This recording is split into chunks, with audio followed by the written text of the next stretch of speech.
Hey guys, Kerry Werner back on the beach here at the Whistle Stop. There's a bit more going on now. It's Saturday.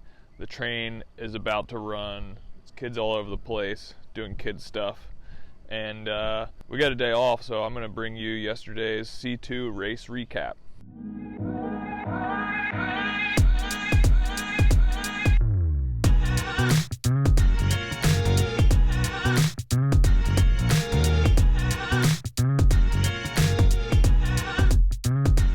So I registered and got the number 1 race plate, which was pretty cool. Consequently, that meant Curtis and Vinny for sure weren't racing, as well as some of the other Euros, but Dan Sota and Thies Aerts were toeing the line. So front row call-up still had the number 1 plate. That was pretty sweet.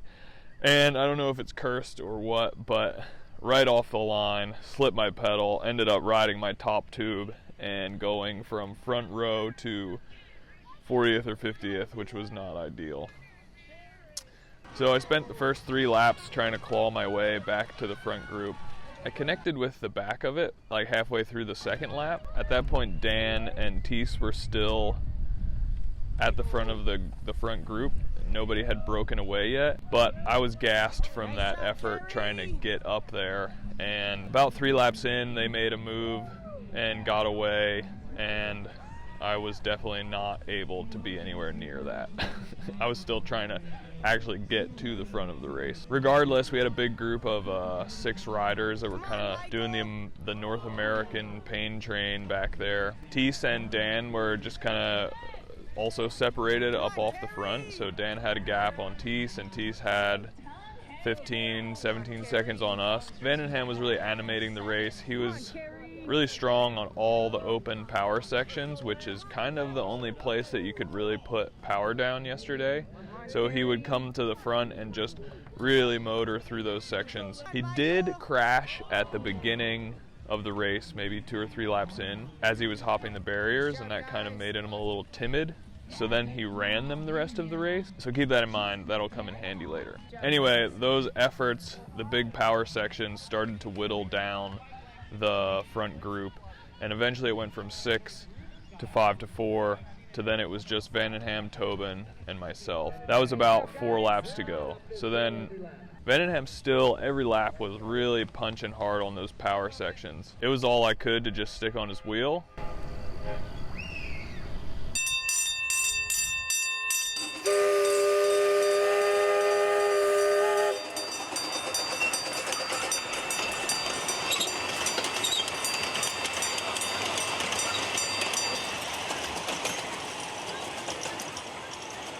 It was way easier to do that than hang it off the front and just mentally think about towing those guys around. Yeah, I feel bad about not helping Vandenham out, but he just was keen to pace make, and it was great. I mean, when he got on the front, he was bringing time back on Thies. He was doing that all the way until the end, until 1 lap to go. And so with 4 laps to go, I knew his strategy and where he was going, and so I was kind of thinking, like, how is this going to happen?